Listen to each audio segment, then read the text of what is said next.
2. My video got cut off. So now as I spin this around, you can see there's no stain. So that's how you get that clear. So that is our extender. So then what I'm gonna do is I pick this kit up kind of eye level, and I look across, I look through all of the little holes in each burr and just make sure that I can see through each hole in the drill bit or drill burr, whatever you want to call it. Because if not, I need to clean it out. So that looks good to me. So all of our burrs are accounted for. We have always been missing that parallel pin, so I'm not concerned with that. And all of these pieces are now in. That's good. That's good. All right, and our hand wrench and stuff is in. So now we can lock that on there. Oh goodness, making a mess. Okay, so we'll slide that in, and same thing, we're just going to, whoop. All right, so that didn't seal, so I need to pull that back open and try not to rip it. Okay, so now fold it over, make sure that it seals every area. This one's hard to seal right on that edge because you need to make sure it covers it. But with everything else, we want to, you know, do our best. Okay, so now this is our bone grafting cup. They may look a little bit different to the ones in Chantilly, just depends. So slide that in, fold that along the edge, and then we have our irrigation cup. The most important thing about sterilization is making sure everything is dry, because steam cannot penetrate something that is wet. Oh my goodness, I'm dropping all kinds of things. Okay, so our irrigation cup, we put 2, oh goodness, syringes. I literally had to read the box to figure out the word. All right, so slide that in, and then we'll seal that up. Okay, so then this is a post-op kit here. Oh, just kidding. No, it's not. That is an, I think that's out of there. Okay, so our post-op kit has a pair of scissors, it has a pair of pickups, a mouth mirror, and an explorer. So scissors, anything with a hinge will go into the autoclave open. So put scissors, that, pickups, mouth mirror. This is one of the only things, honestly, that we don't put working end down. I don't really know why, just don't. So package that. Okay, so these are called copings. They have the implant on them when they come in. Can you see that? I hope you can. So that's a coping, has the implant on it. It'll either be green, purple, or gold. It's just kind of the carrier. So these get autoclaved, and we put them into the analog packs that we send with the general dentist. So, and then the other thing, when we put them into the packs with the analogs, you always want to check. They need to have that silver screw in them. I don't know if you can see that, but it's in the tip of there. All right, so now I'll just kind of clean up my area. So this is the one thing that I kind of want to show is I'm gonna take this, I have my tray over here.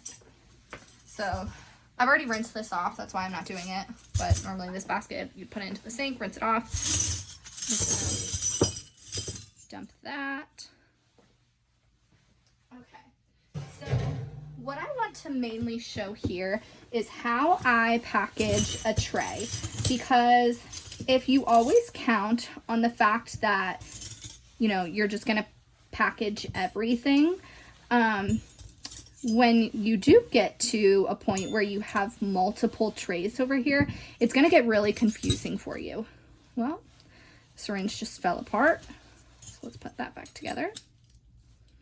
So I'm going to show you a way that I have, that is not, is that back together? I think so. Okay, so I'm going to show you a way that I have taught everybody, just because, oh, no, it's not all the way back together because I didn't put that piece on. Sorry.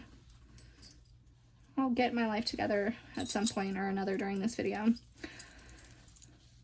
Okay, so you can see I'm drying everything. I want everything to be dry because, like we just said, things cannot go into the autoclave unless they are dry. Steam cannot penetrate things that are already wet. So let's get these cleaned off, or not cleaned off, dried off.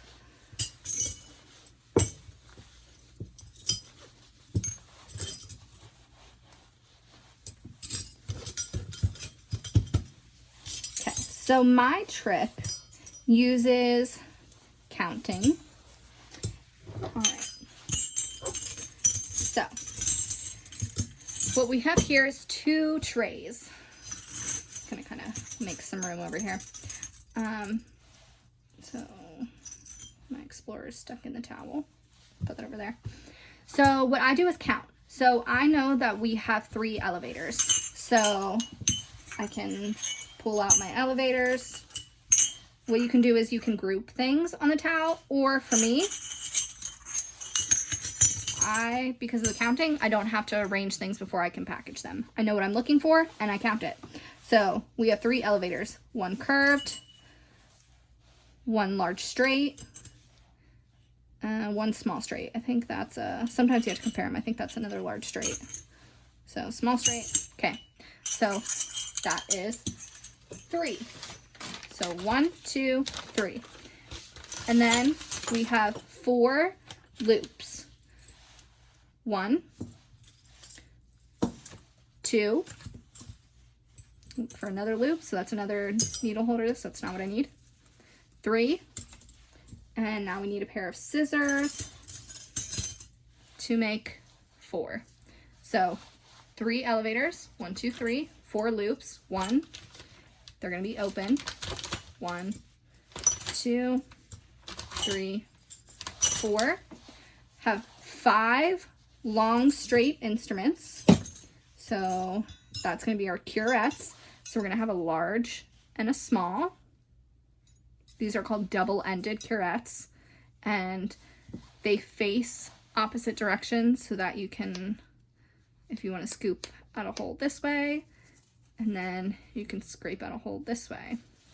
So 1, 2, mouth mirror makes 3, bone file makes 4, periosteal makes 5. So 3, 4, 5. And then here's the biggest thing. So we have 4 miscellaneous instruments. It's going to be 1, 2, 3, and 4.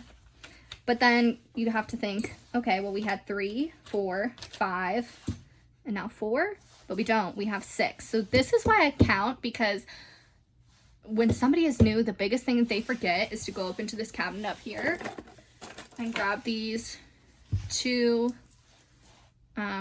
suctions. So 3, 4 loops, 5 long ones, and 6 miscellaneous items. 1, 2, 3, 4, 5, 6. So that is my counting method. And then again, we'll fold it. I always put the scissors, the pointed end of the scissors, facing up, so that way it's facing this plastic and not the paper backing here. So when I pick this up, I'll kind of pick it up by the plastic here. I never grab it fully with my hands because I don't want something to poke through. So I'll just grab it here, and then like when I'm laying it onto the tray, I'll just kind of grab it and flip it over. Never push on the back of this to compress it in any way. You really don't want to squeeze this in any way. None of your pouches you want to squeeze or put a lot of pressure on. You just want to kind of grab along the edges, because if something pokes through, it may have been sterilized if you're using it in the room, but otherwise, you know, a lot of the handling of what we did with these pouches is before it's been autoclaved. So you don't want to ever stick yourself, but you also never want to stick yourself with something that's contaminated. So I'm always just kind of grabbing along the edges, and, you know, never push, never pick up and squeeze. Like, I would never pick this up fully like this. Even right now I'm doing it gently, but, you know, just kind of lift it by the edges, lift it by the paper. Okay, so then I would just redo the counting method for everything on here, and let's see if there's anything. I'll grab something from the basket. So, for example, when I said the working end down, let's just pop this out to show you. So our forceps, the one thing that you want to be sure with the forceps is that there's nothing in these corners here. Sometimes those deep grooves, especially also in the rounders, you can see those have deep pockets there. So you may need to kind of brush that out and then run it under the sink because the ultrasonic may not be able to get into those. So working end goes down into the pouch, and then we'll fold it over.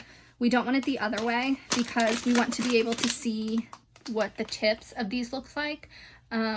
There's different tips, and if it's under this paper, you'll have to shake it down before you can see. Excuse me. Okay, so then the last thing is we set our hand pieces. We never submerge those. You can see it's got some stuff on there.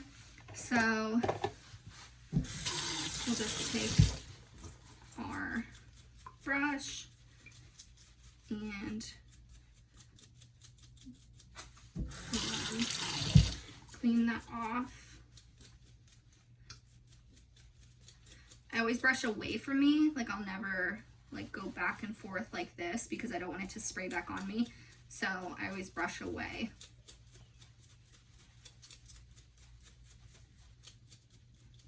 Okay, so then we'll dry that off. In Chantilly, sorry, let me get my camera turned back around here. Okay, so you can see this is a Assastina. Hopefully I said that okay. So it'll get screwed into a piece up in here, and then you hold this button down for 3 seconds, and that will run that hand piece. In Chantilly, this lubricates it. Sorry, I keep saying in Chantilly. This will lubricate this hand piece. You put the door up, you run it, but Chantilly doesn't have that. So there you will put the goodness, what am I trying to think? The oil. So you'll put that into the driver of the handpiece, which is going to be the short, wide one. So it's going to be this one, not this big one. It's going to be the short one. So you'll put 2 to 3 drops of oil into that driver, and then you hold it down for, I believe, 30 seconds. I haven't worked there in a long time. But you hold it down, you run it, and then that will lubricate and clean the handpiece. In Lansdowne, we have this Assastina, so we'll get that screwed on, and then you flip the door up, and then you hold it for 3 seconds. So, pull this camera up so you can see. So, 1, 2, 3, and then you let it go, and it'll keep running until it's completed. And then whenever that's done, we're going to take that out, and then that will also go into the long, thin pouch to be autoclaved. Kind of takes a minute.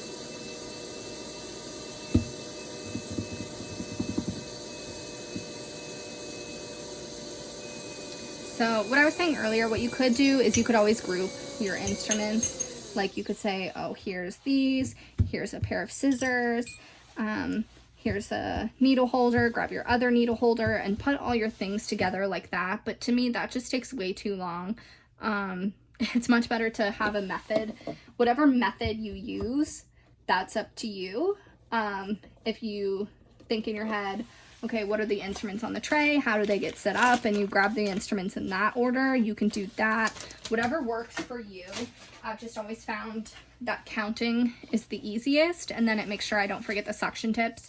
But really whatever method is for you, great. Just, you want to be quick about it. So sterilization is one of those things we can get backed up on if you take too long. And not only that, but it's kind of one of those things that is not the most important thing. The most important thing is getting the patient back, at their scheduled appointment time and having the rooms flipped and clean and ready for the next patient. So sterilization, we really want to be quick with and make sure that we're not spending too much time here. Okay, and that is it.